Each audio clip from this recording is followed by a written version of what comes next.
आज के वीडियो में आप सभी का स्वागत है। आज का टॉपिक रहेगा श्रोडिंगर की वेव समीकरण, श्रोडिंगर वेव इक्वेशंस।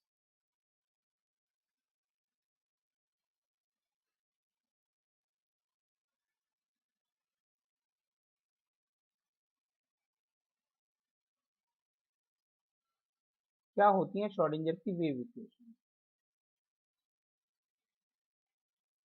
तो अभी तक हमने पढ़ा कि क्लासिकल फिजिक्स पढ़ ली, क्लासिकल मैकेनिक्स पढ़ ली।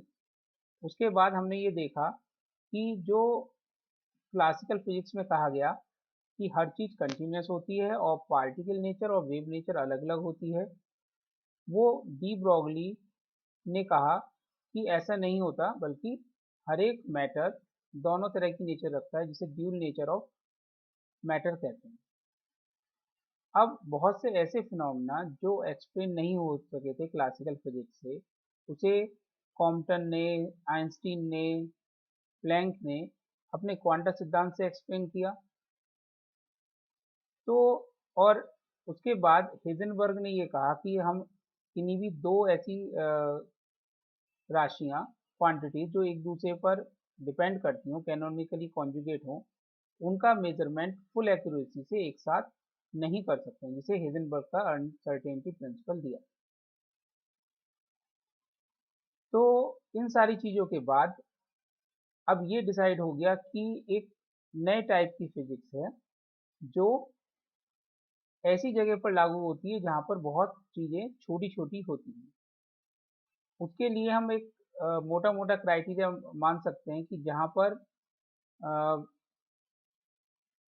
आपका मोमेंटम जो है उसका ऑर्डर 10⁻⁻34 के आसपास या उससे कम है, तब तो वो क्वांटम फिजिक्स, और उससे अगर ज़्यादा है तो क्लासिकल फिजिक्स।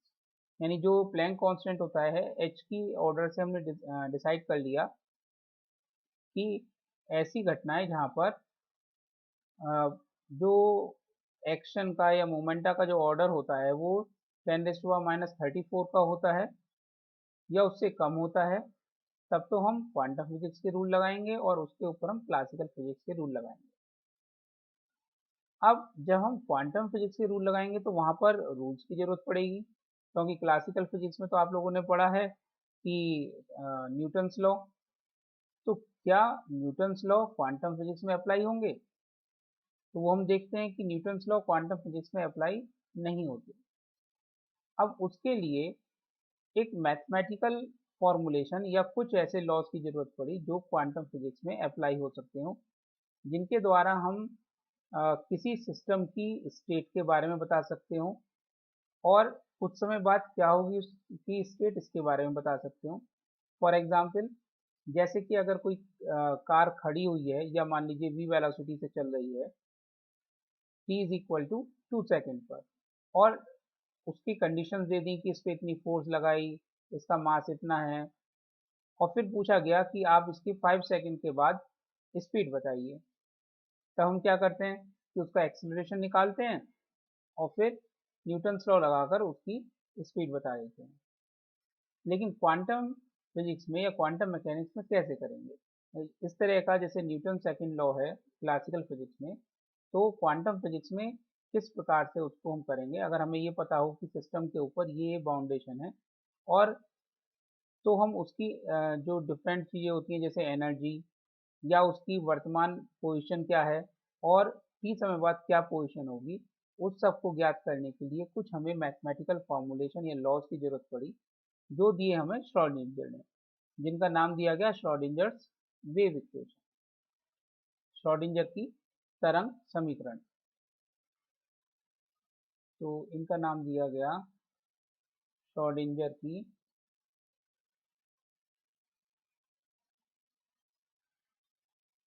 तरंग समीकरण। ये समीकरण दो होती हैं, एक तो टाइम इंडिपेंडेंट और एक टाइम डिपेंडेंट, कालाश्रित टाइम डिपेंडेंट और काल अनाश्रित टाइम इंडिपेंडेंट। जैसे नाम से पता चल रहा है कि अगर सिस्टम ऐसा है कि जिसका पोजीशन या जिसकी स्टेट टाइम के साथ वेरी होती है, तब तो इक्वेशन लगाएंगे हम टाइम डिपेंडेंट इक्वेशन, और अगर ऐसा सिस्टम है जो टाइम पर डिपेंड नहीं कर रहा है तब हम लगाएंगे टाइम इंडिपेंडेंट इक्वेशन। अभी क्या होती हैं, कैसे इनको डिराइव करते हैं, उसके बारे में आज हम पढ़ेंगे। तो टॉपिक है श्रोडिंजर्स वेव इक्वेशन, श्रोडिंजर तरंग समीकरण। पहले हम वन डायमेंशन की बात कर लेते हैं, फिर उसको 3D में कन्वर्ट करेंगे।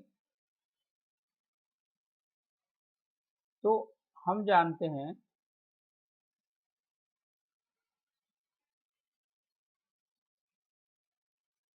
कि क्लासिकल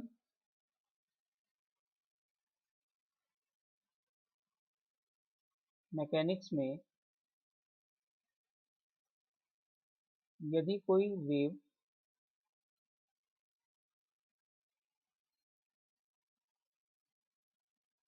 प्लस एक्स डायरेक्शन में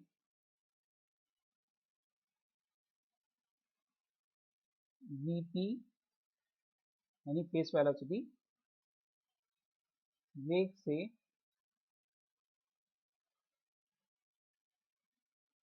चल रही हो, तो इसकी सेकंड ऑर्डर डिफरेंशियल इक्वेशन, अवकल समीकरण, द्वितीय अवकल समीकरण या सेकंड ऑर्डर डिफरेंशियल इक्वेशन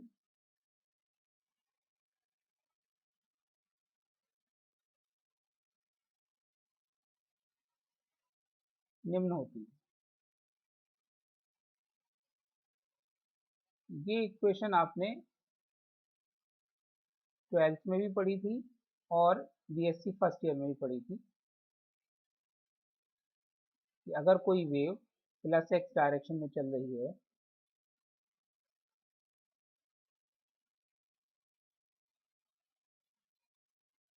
जिसकी वेव वेलोसिटी है वीपी और एंगुलर फ्रीक्वेंसी है ओमेगा, तो इसकी इक्वेशन थी del square y over del x square is equal to 1 upon phase velocity का square del square y over del t square, जहाँ Y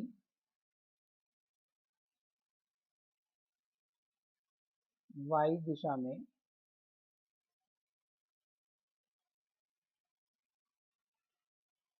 विस्थापन है,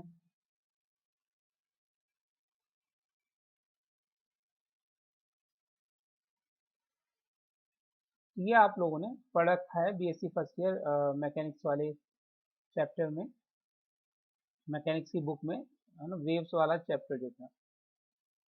और इसका सेकंड ऑर्डर डिफरेंशियल इक्वेशन का या वेव इक्वेशन का जनरल सॉल्यूशन होता है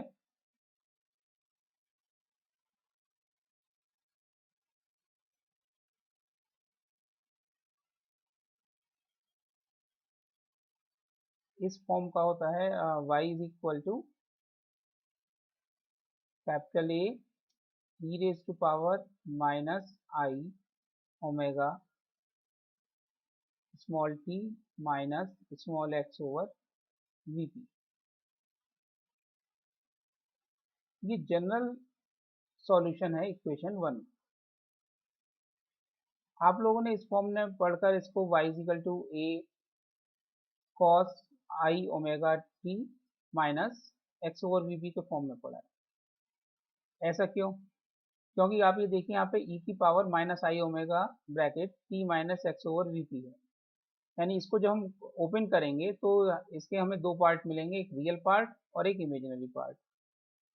तो बीएससी फर्स्ट ईयर में जो हम स्टडी करते हैं वो हम स्टडी करते हैं कि किसी स्ट्रिंग में चलने वाली वेव या किसी मीडियम में चलने वाली वेव, तो वहाँ पे हम केवल रियल पार्ट लेते हैं, इसका केवल हम कॉस वाला पार्ट लेंगे। जो ये एक्सपोनेंशियल की टर्म आ रही है, ये एक कैसा है, कॉम्प्लेक्स नंबर, ये रिप्रेजेंट करता है e raise to power minus i theta, that is cos theta plus i sine theta. उसके केवल रियल पार्ट को हमने स्टडी किया था। जनरल सॉल्यूशन इस फॉर्म का होगा, ये क्लासिकल फिजिक्स ये कहती है कि प्लस एक्स डायरेक्शन में अगर कोई वेव चल रही है तो उसकी डिफरेंशियल इक्वेशन इक्वेशन 1 से दी जाएगी और उसका जनरल सॉल्यूशन इक्वेशन 2 के अनुसार होगा। अब डी ब्रॉगली ने क्या कहा,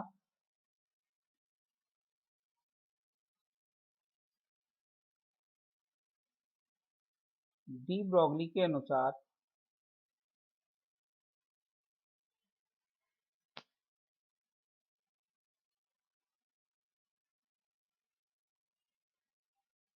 यदि कोई स्मॉल एम द्रव्यमान का कण चल रहा है तो उसके साथ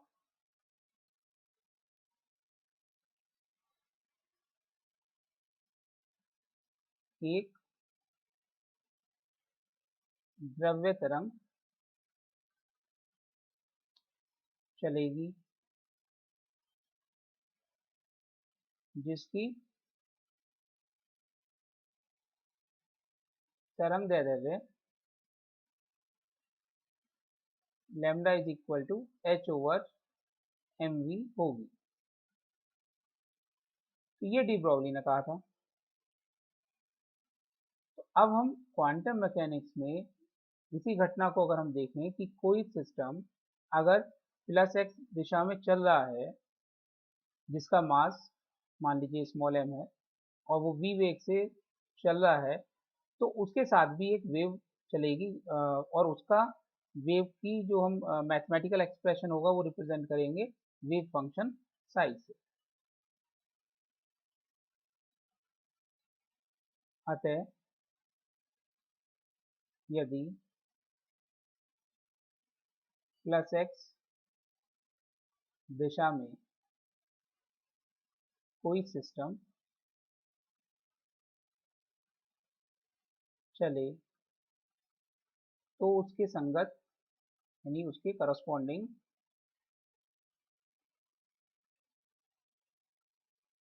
वेव का वेव फंक्शन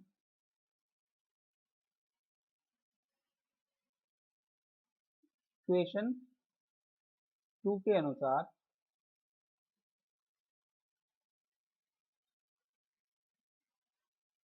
दिया जा सकता है।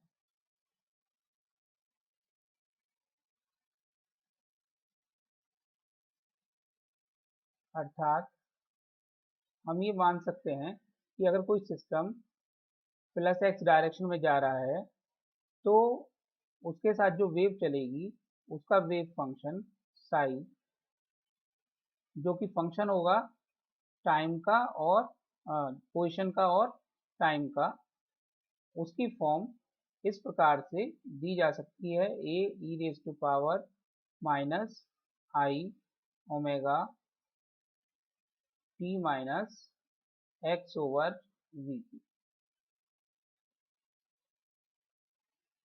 जहाँ कैपिटल ए व ओमेगा, कैपिटल ए एम्पलीट्यूड जिसे बोलते थे, ओमेगा एंगल ऑफ फ्रीक्वेंसी जिसे बोलते थे, नियत है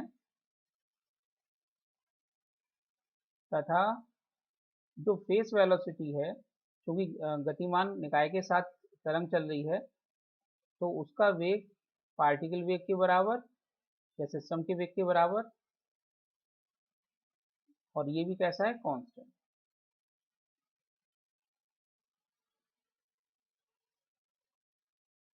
तो इस प्रकार से हमने जैसे क्लासिकल फिजिक्स में कोई वेव चलती थी उसी प्रकार का एक वेव फंक्शन मान लिया क्वांटम फिजिक्स में जो सिस्टम को एक्स पोजीशन पर और टी टाइम पर रिप्रेजेंट करता है। अब हम जानते हैं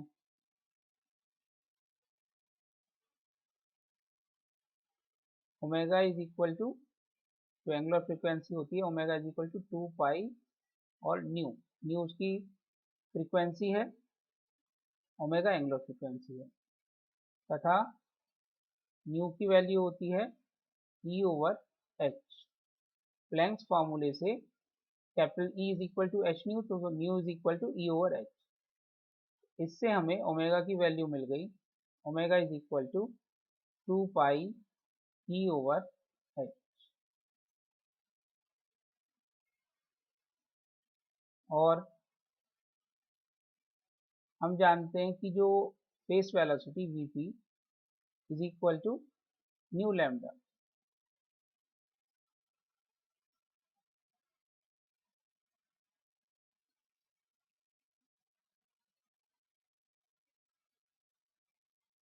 और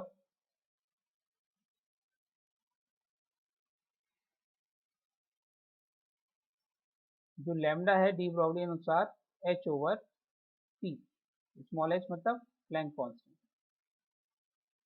तो अब वीपी की वैल्यू यहाँ से न्यू की वैल्यू तो हो गई ई बाई एच और लैम्डा की वैल्यू हो गई एच अपॉन पी। तो इससे वीपी की वैल्यू आ गई E by h into h by P.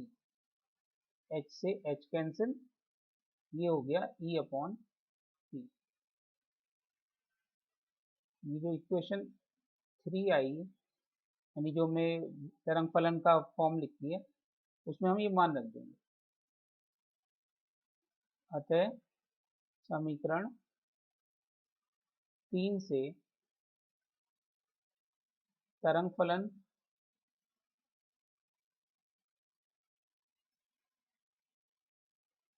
Sai, जो कि फंक्शन है एक्स का और टी का, is equal to capital E raise to power minus I. Omega की वैल्यू है अभी हमने निकाली 2 pi E over H.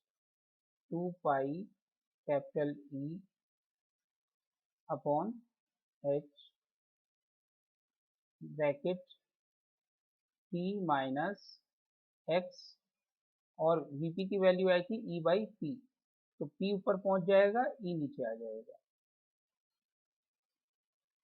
E upon P.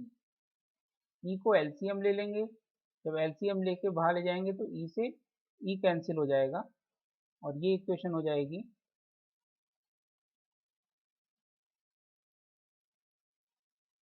Sai x T, psi is a function of x T, ये मल्टीप्लीकेशन नहीं है, psi is a function of X and T, is equal to A E raise to power minus I 2 pi over H bracket capital E small T minus P x. ये हमें तरंग फलन का रूप मिल गया, एनर्जी ई और momentum p के terms में, संवेग p के टर्म्स में, जो रिप्रेजेंट कर रहा है एक ऐसे सिस्टम को जो प्लस एक्स डायरेक्शन में जा रहा है, जिसकी एनर्जी ई और मोमेंटम p है, और ये वेव फंक्शन उस सिस्टम की स्टेट को रिप्रेजेंट करेगा। इस वेव फंक्शन के द्वारा, 4 नंबर के द्वारा, हम क्वांटम मैकेनिक्स में सिस्टम की स्टेट को मोस्ट प्रोबेबली डिस्क्राइब कर सकते हैं, क्योंकि हेजनबर्ग ने कहा कि हम सर्टेनली किसी चीज को नहीं बता सकते। वेव फंक्शन उस सिस्टम की स्टेट को बताएगा पोजीशन x टाइम t पर, जो क्वांटम मैकेनिक्स के अनुसार निकाली जाएगी। अब अगर हम सिस्टम पे अलग अलग रेस्ट्रिक्शन लगा दें कि उसकी एनर्जी और मोमेंटम अलग अलग कर दें, कोई ऐसी कंडीशन लगा दें कि उसकी एनर्जी इससे ज़्यादा नहीं हो सकती या मोमेंटम इससे ज़्यादा नहीं हो सकता, तो उस कंडीशन के अकॉर्डिंग सिस्टम की जो भी स्टेट होगी उसके बारे में इक्वेशन 4 बताएगी। अब हम देखते हैं कि इसको हम कैसे अप्लाई करते हैं, यानी इक्वेशन 4 को हम कैसे अप्लाई करते हैं। तो आपके यहाँ जो सिलेबस में है वो है कि जो सिस्टम है वो नॉन रिलेटिविस्टिक है, यानी उसकी वेलोसिटी प्रकाश के वेग से बहुत कम है। फॉर नॉन रिलेटिविस्टिक को हिंदी में बोलते हैं अनापेक्षिकीय। अनापेक्षिकीय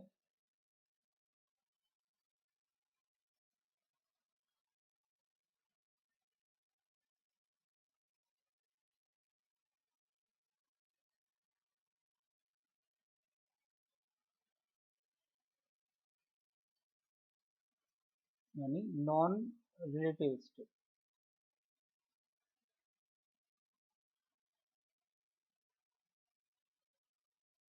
सिस्टम के लिए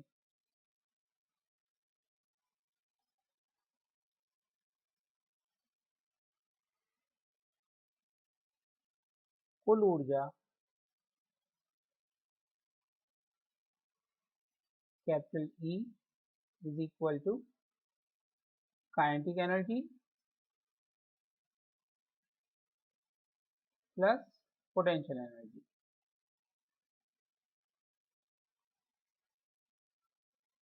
काइनेटिक एनर्जी कैपिटल K को हम लिख सकते हैं p²/2m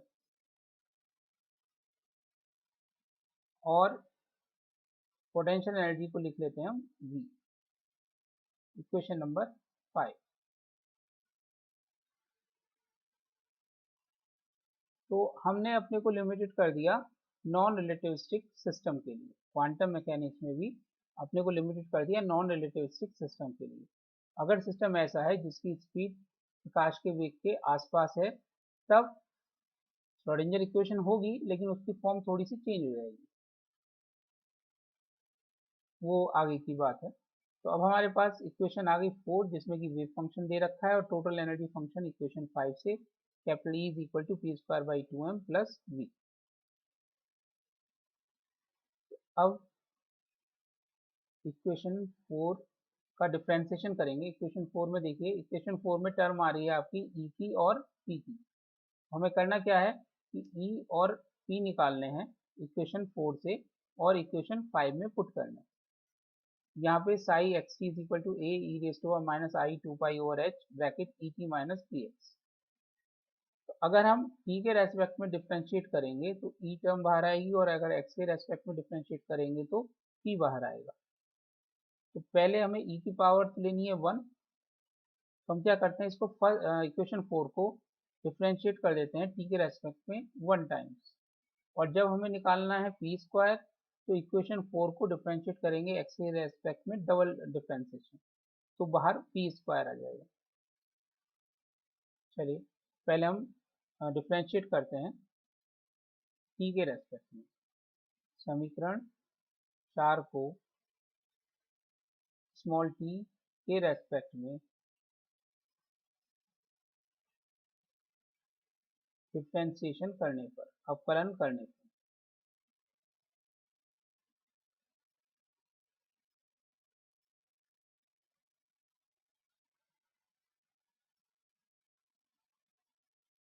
जी देखिए डेल साई ओवर, अब मैं यहाँ पे ब्रैकेट में एक्स टी नहीं लिख रहा हूँ। अगर केवल साई लिखा हुआ है तो इसका मतलब है it is a function of X and T.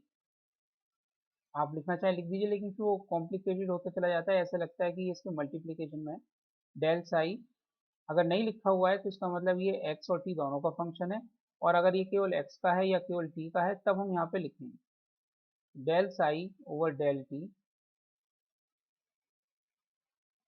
Is equal to, differentiate किया हमने, ये तो कांस्टेंट है, और ई की पावर में जो हमने डिफ्रेंशिएट किया वो आ गया माइनस ट्वाइस पाई आई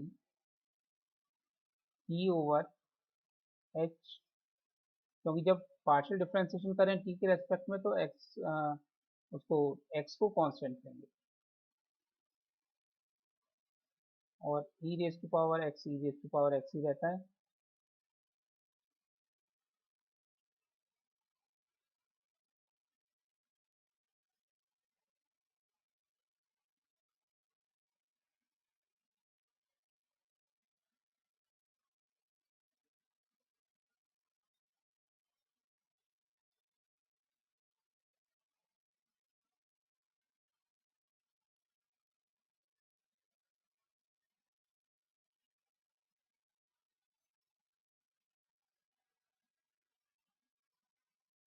इससे del psi over del t की वैल्यू आ गई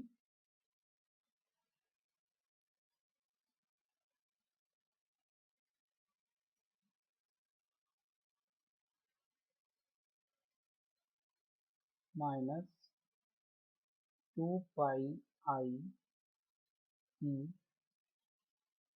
ओवर एच, बाकी जो टर्म बची A e v to minus 2 pi i over H bracket E T minus P x, ये कन्वर्ट हो गया वेव फंक्शन साई में। Psi is a function of x T.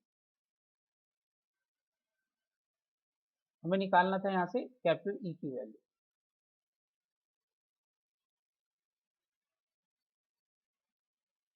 Capital E is equal to, ये हो गया h over minus sign 2 pi i 1 over psi del psi over del t. I को नीचे से हटाने के लिए हम आई से नीचे और ऊपर मल्टीप्लाई करेंगे, नीचे आ जाएगा आई स्क्वायर की value -1, so it is converted into plus I H over 2 pi 1 over psi del psi over del T. ये इक्वेशन नंबर 6। अब इक्वेशन को हाँ, जो हमारी आई थी इक्वेशन साई वाली, इक्वेशन 4,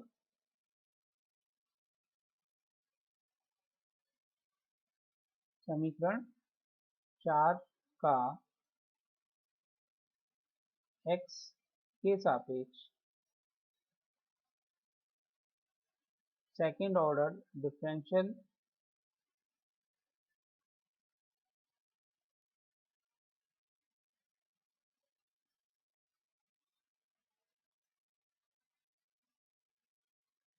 सीधे हम सेकेंड ऑर्डर डिफरेंशियल, पहले आप फर्स्ट ऑर्डर करेंगे फिर उसको दोबारा से डिफरेंशिएट करेंगे, डायरेक्ट भी कर सकते हैं, मैथ के स्टूडेंट को कोई प्रॉब्लम नहीं है। Del square psi over del x square is equal to, जब पहली बार डिफरेंशिएट करेंगे तो आएगा बाहर जो ई की पावर में है plus 2 pi i over H P, दोबारा करेंगे तब भी यही आएगा, तो ये हो जाएगा 2 pi i over h small p का whole square, capital A as it is रहेगा क्योंकि ये कांस्टेंट है, और ई की पावर एक्सपोनेंशियल टर्म भी कांस्टेंट मतलब वही रहेगी जो पहले थी, 2 pi i over h into E T minus P x. ये कन्वर्ट हो जाएगा del square psi over del x square is equal to minus, क्योंकि आई स्क्वायर हो जाएगा तो minus 4 pi square over H square P square psi. Equation अब इससे हमें निकालनी है पी स्क्वायर की वैल्यू, तो P square is equal to minus H square over 4 pi square 1 over psi del square psi over del x square. ये equation number आ गई 7। तो अब इक्वेशन 6 और 7 से वैल्यू इक्वेशन 5 में रख देंगे। इक्वेशन 6 एंड 7 से 5 में वैल्यूज रखने पर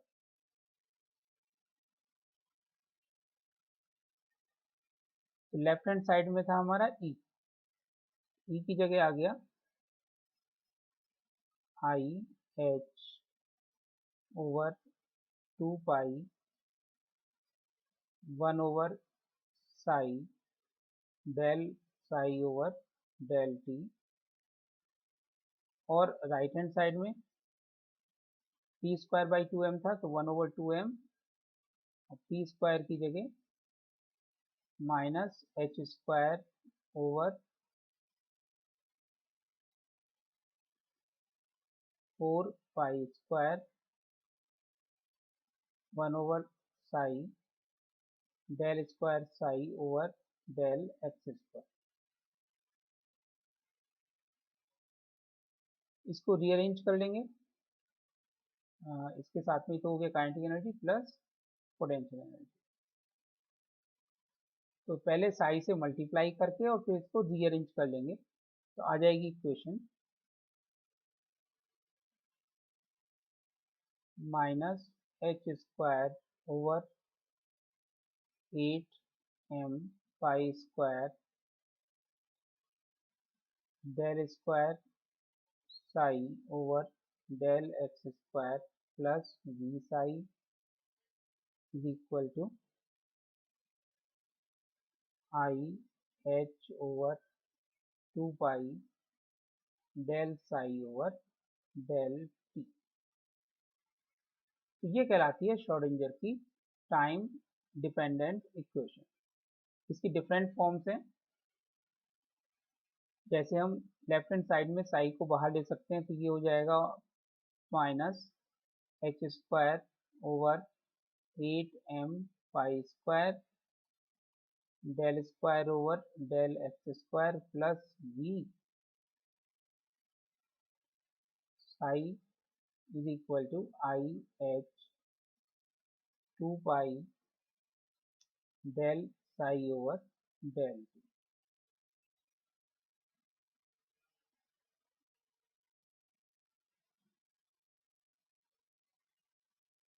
तो ये कहलाती हैं श्रोडिंगर की time dependent equation in one dimension, मतलब प्लस एक्स डायरेक्शन में अगर सिस्टम चल रहा है तो। अगर y में चल रहा है तो यहाँ पर x की जगह y ले लेंगे, z में चल रहा है तो x की जगह z ले लेंगे, और अगर एक से ज़्यादा डायमेंशन में चल रहा है तब ये आ गई इक्वेशन नंबर 7। ये है श्रोडिंगर की टाइम डिपेंडेंट या काल आश्रित, जो कि काल यानी कि समय पर निर्भर करती है।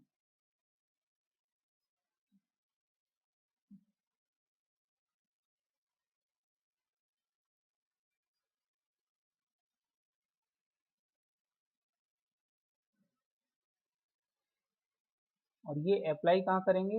ऐसे सिस्टम के लिए जिसकी अवस्था टाइम के साथ बदलती है। यह है उस निकाय के लिए या उस निकाय की अवस्था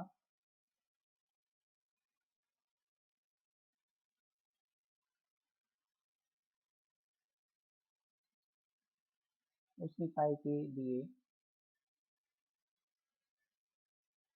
प्रयोग की जाती है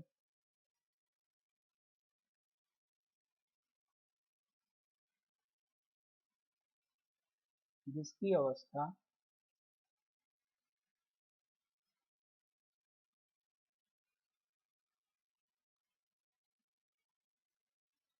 समय के साथ बदलती है।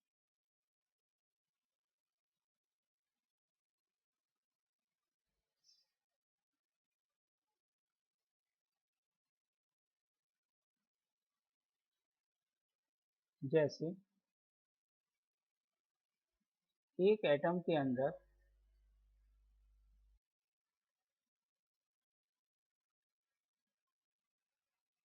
इलेक्ट्रॉन का एक ऊर्जा स्तर से दूसरे ऊर्जा स्तर में जाना। जब इलेक्ट्रॉन किसी एटम के अंदर एक एनर्जी लेवल से दूसरे एनर्जी लेवल पे जाता है तो हमें पता है कि वो टाइम पे डिपेंड करता है, यानी एक स्टेट में केवल 10⁻⁸ सेकंड तक ही हम उसको कर सकते हैं।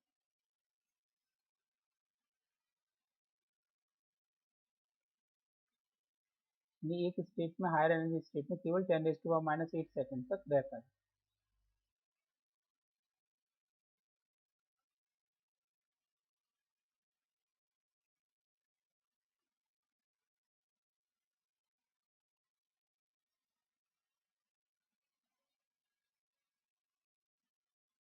अगर हमें 3D में निकालना है,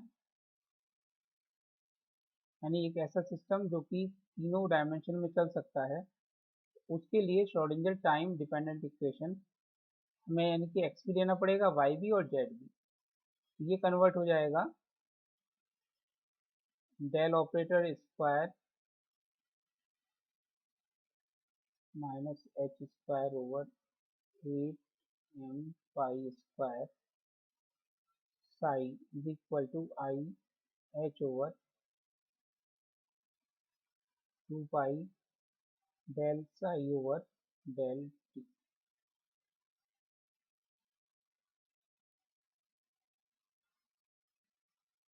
3 डायमेंशन में ये इक्वेशन बन जाएगी, जहाँ डेल ऑपरेटर तो पता ही है आप लोगों को, डेल ऑपरेटर स्क्वायर क्या होता है, del square over del x square plus del square over del Y square plus del square over del Z square. तो ये हो गई आपकी श्रोडिंगर टाइम डिपेंडेंट इक्वेशन। अगर पेपर में आता है कि श्रोडिंगर टाइम डिपेंडेंट इक्वेशन से टाइम इंडिपेंडेंट इक्वेशन भी निकालिए, तो कैसे करेंगे?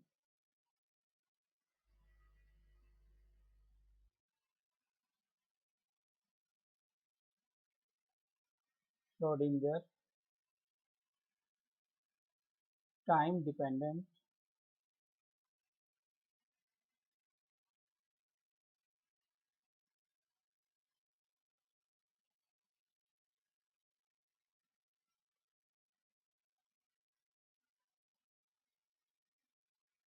से श्रोडिंगर टाइम इंडिपेंडेंट इक्वेशन प्राप्त करना।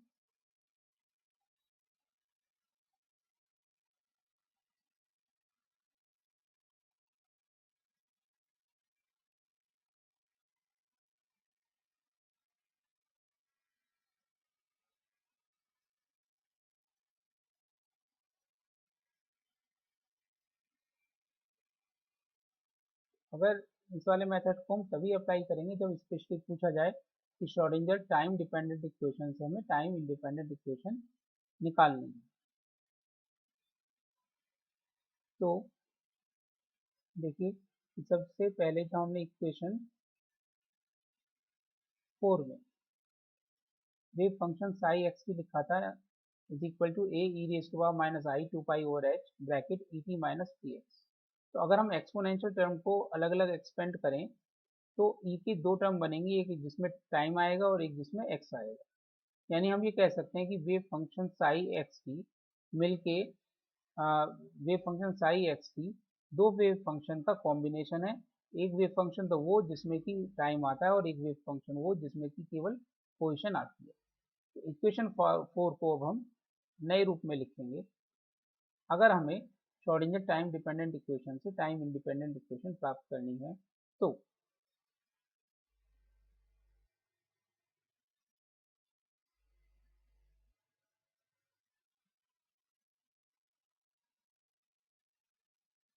तो समीकरण 4 से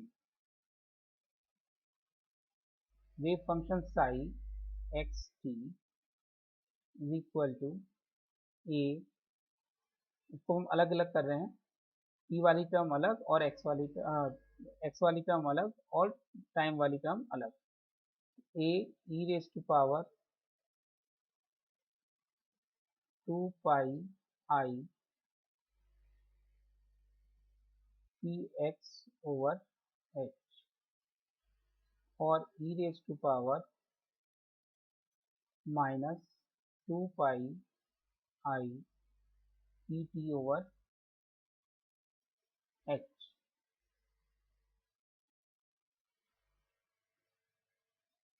तो हम इस टर्म को A E raise to power जिसमें एक्स आ रहा है उसको हम एक नया वेव फंक्शन साई मान लेते हैं जो कि केवल एक्स पे डिपेंड करता है।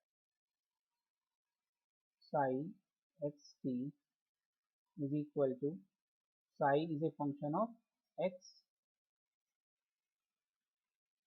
और e raised to power minus 2 pi I e t over h,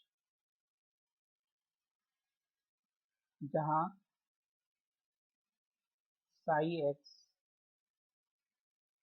is equal to capital A e raised to power 2 pi I p x over h है और ये केवल पोजीशन का फंक्शन है ना कि टाइम का।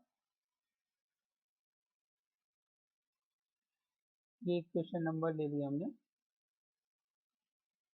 सेकंड,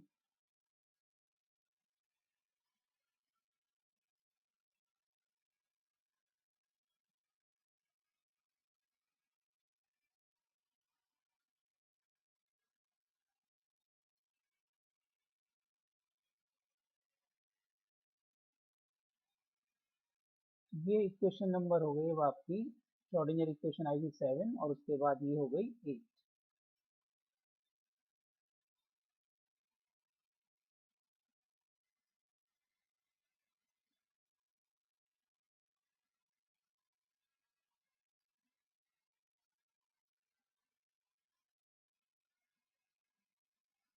समीकरण 8 से मान श्रोडिंगर टाइम डिपेंडेंट इक्वेशन यानी कि 7 वाली रखने पर लेफ्ट हैंड साइड में देखिए वहां पे था minus H square over 8 M pi square del square psi over del x square. तो जब हम करेंगे तो इक्वेशन 8 का सेकंड ऑर्डर डिफरेंशिएशन करेंगे एक्स के रेस्पेक्ट में, केवल साई एक्स का डिफरेंशिएशन होगा और जो ई की पावर जिसमें टी आ रहा है ये कांस्टेंट मानते हुए बाहर आ जाएगी।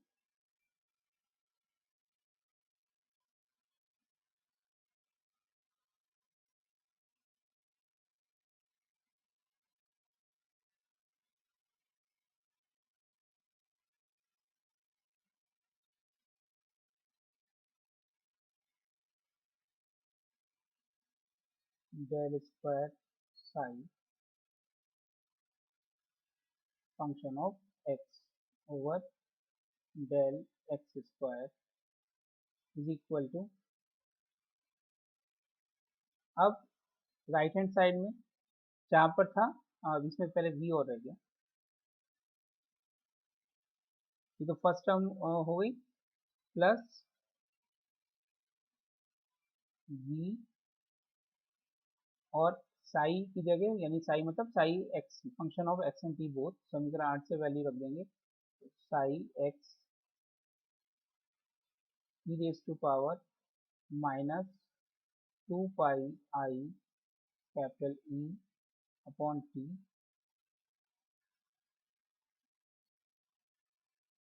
आई टी ओवर एच।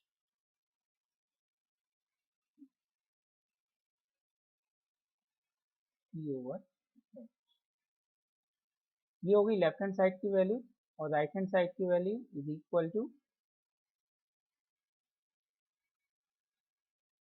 तो वो थी हमारी I H over 2 pi, differentiate करेंगे हम इक्वेशन 8 को टाइम के रेस्पेक्ट में, तो साई एक्स पे तो कोई फर्क नहीं पड़ेगा, वो तो एज इट इज आ जाएगा और एक्सपोनेंशियल टर्म को जब हम डिफ्रेंशिएशन करेंगे तो वो आएगा टी के रेस्पेक्ट में minus 2 pi I capital E over small H into E raise to power minus 2 pi I E T over small H. तो अब लेफ्ट हैंड साइड और राइट हैंड साइड की सभी टर्म में से ई रेज एक्सपोनेंशियल टर्म्स तो खत्म हो जाएंगे, बाकी जो बचेंगे उसको लिख लेते हैं minus H square over 8 M pi square del square psi x over del x square plus p psi x is equal to जो कांस्टेंट टर्म है आपस में मल्टीप्लाई हुई तो minus i square small h capital E 2 pi और है 2 pi capital E over 2 pi small h से h cancel 2 pi से 2 पाई कैंसिल और आई स्क्वायर की वैल्यू होती है -1 और ये बचा साई फंक्शन ऑफ एक्स। ये हो गया minus H square over 8m pi square del square psi function of X over del x square plus B psi function of X equal to E psi x.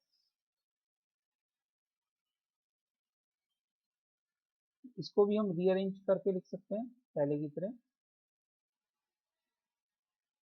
v की term को हम ले गए right hand side पे तो इधर हो जाएगा e माइनस वी और बाहर आ जाएगा साई एक्स और minus H square over 8m pi square इससे मल्टीप्लाई कर देंगे तो राइट हैंड की टर्म माइनस में आएगी और उसको फिर हम लेफ्ट हैंड साइड में ले आएंगे। यानी ये सारे रीअरेंजमेंट करके ये आ जाएगा del square psi function of X over del x square plus 8m pi square by H square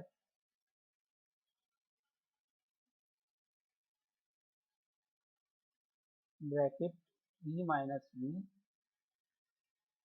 psi function of X is equal to 0। इसमें कहीं भी टाइम नहीं आ रहा है। ये कहलाती है श्रोडिंगर की टाइम इंडिपेंडेंट इक्वेशन। श्रोडिंगर की टाइम मतलब काल अनाश्रित समीकरण वन डायमेंशन में।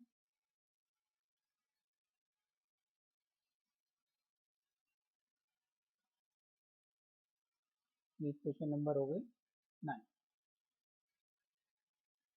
स्पेशली अगर पूछा जाए कि श्रोडिंगर की टाइम डिपेंडेंट से टाइम इंडिपेंडेंट निकालनी है तो ही ये करना है,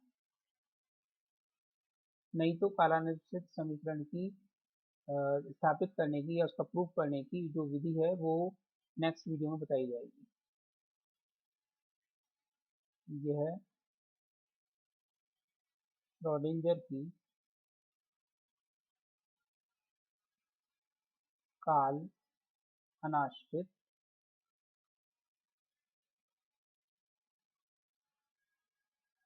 समीकरण है।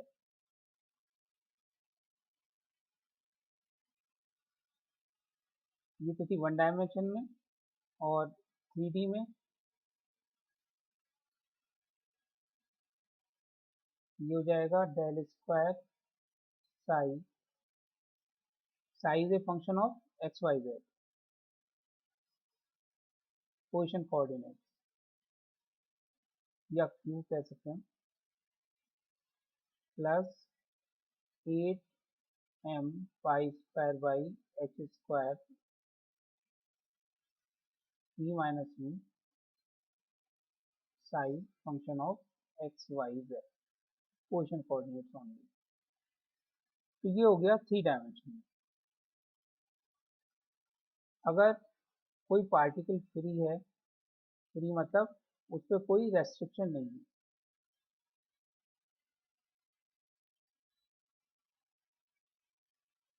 कोई रेस्ट्रिक्शन नहीं है तो उसके लिए पोटेंशियल एनर्जी कितनी हो जाएगी 0 और तब उसकी Schrodinger time independent equation convert हो जाएगी del square psi over del x square plus 8m pi square by H small H square E psi psi is a function of X here is equal to 0। इस प्रकार से ये हो गया आपका Schrodinger की टाइम डिपेंडेंट इक्वेशन और उससे ही टाइम इंडिपेंडेंट इक्वेशन प्रूव करना। आज के वीडियो में इतना ही। धन्यवाद।